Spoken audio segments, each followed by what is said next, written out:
It's been a while since I had Officer Dave on the channel. Dave, welcome. How are you, Tom? All right, thank you for making the trip up here. This is going to be a cool interview with a cop, 20-year veteran, right? 20 years. 20 years, and I'm going to ask him some cool questions, including a crazy story that took place today in Tampa. Some guy went on a rampage. He hammered people, he drove people over, he knifed people, he just went totally crazy. And we're going to talk about how important it is to arm yourself from a cop's point of view. And I'm going to also talk about Dave's carry system and his handcuffs. And also, Dave, what happens, what if a guy like me, good guy, with a permit, carrying a 17-inch blade? I'm going to ask him the question. And also, what happens if you get pulled over by a cop and you're carrying, you got your permit? Let's talk about all these things and have a good time doing it with a total pro and someone who's been on the channel before. A lot of you have been asking for him to come back. He's back. Let's do it. Welcome to weaponseducation.com.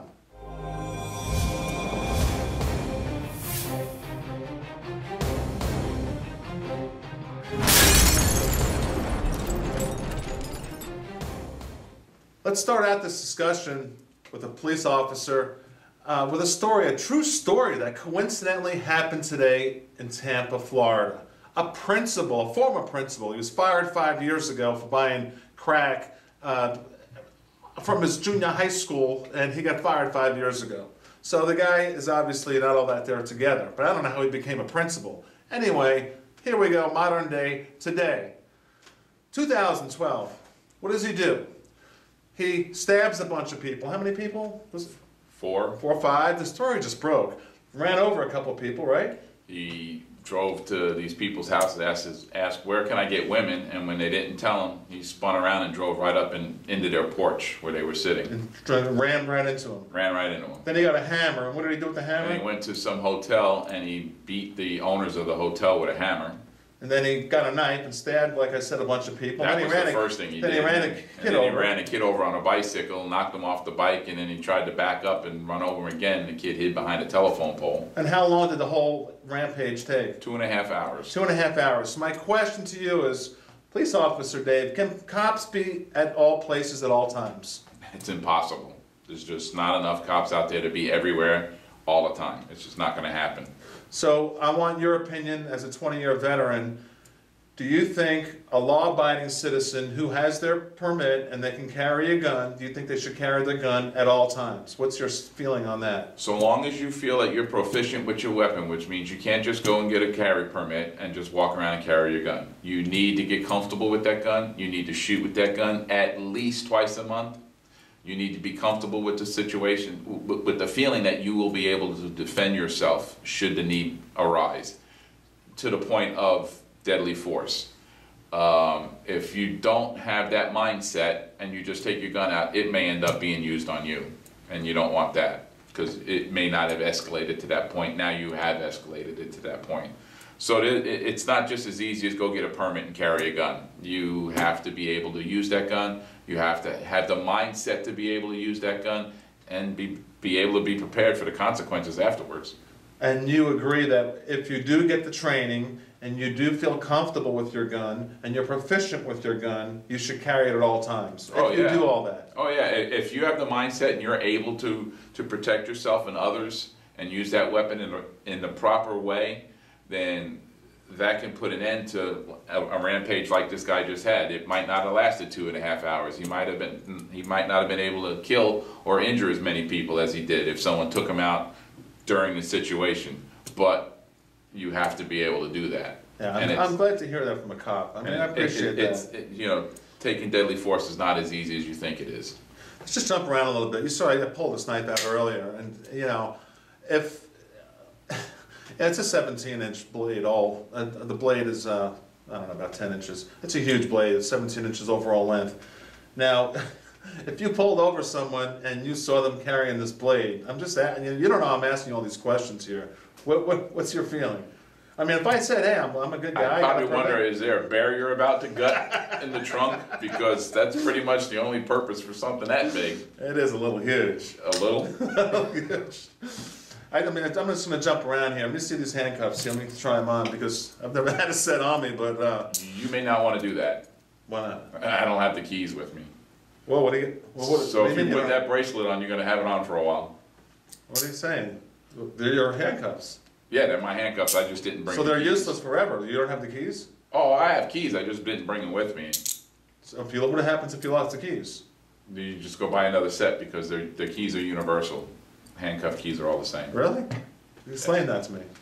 Us. Well, they're the same because if there's an arrest situation and the prisoner is taken away from the scene with someone else's handcuffs on, they gotta be able to get those handcuffs off. So handcuff keys are universal. Yeah, I never knew that. What are these markings? I see you scratch some scratch Well, a lot of markings on officers will put their ID number or their mailbox number or whatever at the station, so this way if an officer takes your handcuffs, he usually leaves you his, so you have a set, and he'll put your set back in your box when he takes them off the prisoner and puts them in the holding cell. Let me ask you this before we look at your entire holster system here, your belt.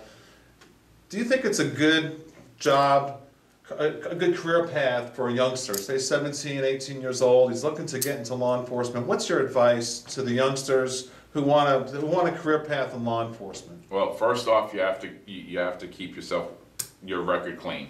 So as a juvenile, and especially once you start getting around that 17-year-old time, whatever you do wrong could be tried as an adult, which means that arrest sticks.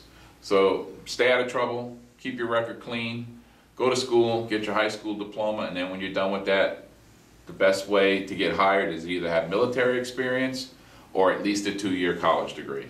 A lot of agencies these days, at least the ones that are going to pay you a decent amount of money, they want at least a 2-year, some a 4-year degree. So go to college for a criminal justice degree, and that'll increase your odds of getting a job, especially in this day and age with a police agency or any other government agency. Good clean record, get an education, or go to the military. Yes. Good answer. Let's talk about your belt here. It's pretty interesting. It's thick as heck. Well, it's leather. It's Velcro. This is the inner belt that has you wear the leather in, so the Velcro part is out, because on the inside of the belt. Is this the style that you use modern day? Yes. Okay. Because this works the best because it keeps the belt in place. When you have this around your waist, it's not going anywhere. The old-fashioned way was, I have one on here just as what I usually keep my keys on. This is the old-fashioned way. They're called keepers. And these would snap. The belt wouldn't be Velcro, it would just be leather on the inside also. And you would put 4 or 5 of these around the belt, both belts, and that would hold the belt on your waist, but it wouldn't keep it from sliding around. You see now that that's on there, it can move, and the belt, you're constantly readjusting, trying to get your belt in the right position. This keeps it right where it needs to be. Even when you're running after somebody, it just stays right on your hip where it needs to be, instead of spinning around your waist, which you don't want. And what did you carry? It looks like you had 2 magazines here. Yeah, you always have 2 magazines here. I use the side mounted instead. What type of gun were you carrying? Glock Which one? 22. Cool. Glock 22 for on duty. And the cuffs are here. Handcuffs. And now these cuffs, did you cuff and stuff anyone? Cuffed and stuff a lot of people, and things have been on a lot of risks. So now I know you don't have keys. I'm glad I didn't put them on. Yeah, you'd be wearing them for a while. Where did you stuff them? Right in the back of the police car. Did you have to just right behind their back? Is that the deal? Yeah, that's where it goes, right behind the back. Never in the front. You don't know? No, never in the Yeah, front. I guess they can put them right around your neck or There's something. so many things they could do with it in the front. You always cuff them in the back. And what do you have here? The asp. Oh, yeah, okay, the baton. All right. Yeah, And what's collapsible. right here? That's the radio holder. Radio holder. And would it go to your shoulder here and all that? Yeah, shoulder mount or ear mount. And you were also on the bicycle unit for a long time, right? Yes, I was, yes. I know you get wrist problems now from doing that. Yeah. Nobody realizes the effects that riding a bicycle for 8 to 10 hours a day would do to your Over years hands. and years. And I got carpal tunnel in my thumbs from the pressure of your arms on the handlebars for so long. Overall, is it enjoyable to be a cop? Oh, yeah. Why? I mean, there's the stress that goes along with it also. You got the stress of worrying about who's going to complain about you, even though you're doing your job the right way. There's the stress of the things that you see on the job that have a mental effect on you, and the stress of the hours. You know, you don't get home on time every time. You know, a lot of times you're not home for holidays. But overall, it was a great career. I Just enjoyed recently it. retired about a year ago. Yeah. Yeah, you miss it? Oh yeah. It's hard not to miss. Let me ask you this. Let's say I'm speeding, I'm going 85 miles an hour, and a 65 on a highway. Okay, you pull me over, and I'm not all that nice of a guy, or I'm a nice guy. I mean, what should we do if we get pulled over? We're concealing a gun, we're speeding, we know we're speeding. What should we do to get out of that ticket? Attitude is everything. The way you address the officer, your attitude is everything. That's the main thing I can say. Yes, sir. No, sir. I'm sorry. Will get you a lot further. Even if you get the ticket, at least it's just one ticket. But if you start copping an attitude and you start yelling at him like, "What'd you stop me for?" You just talked yourself into finding out what he stopped you for in writing instead of just telling you and letting you go on your merry way. So just yes, sir. No, sir. Sorry, sir. Be as polite as possible. If you get the ticket anyway, you got the ticket.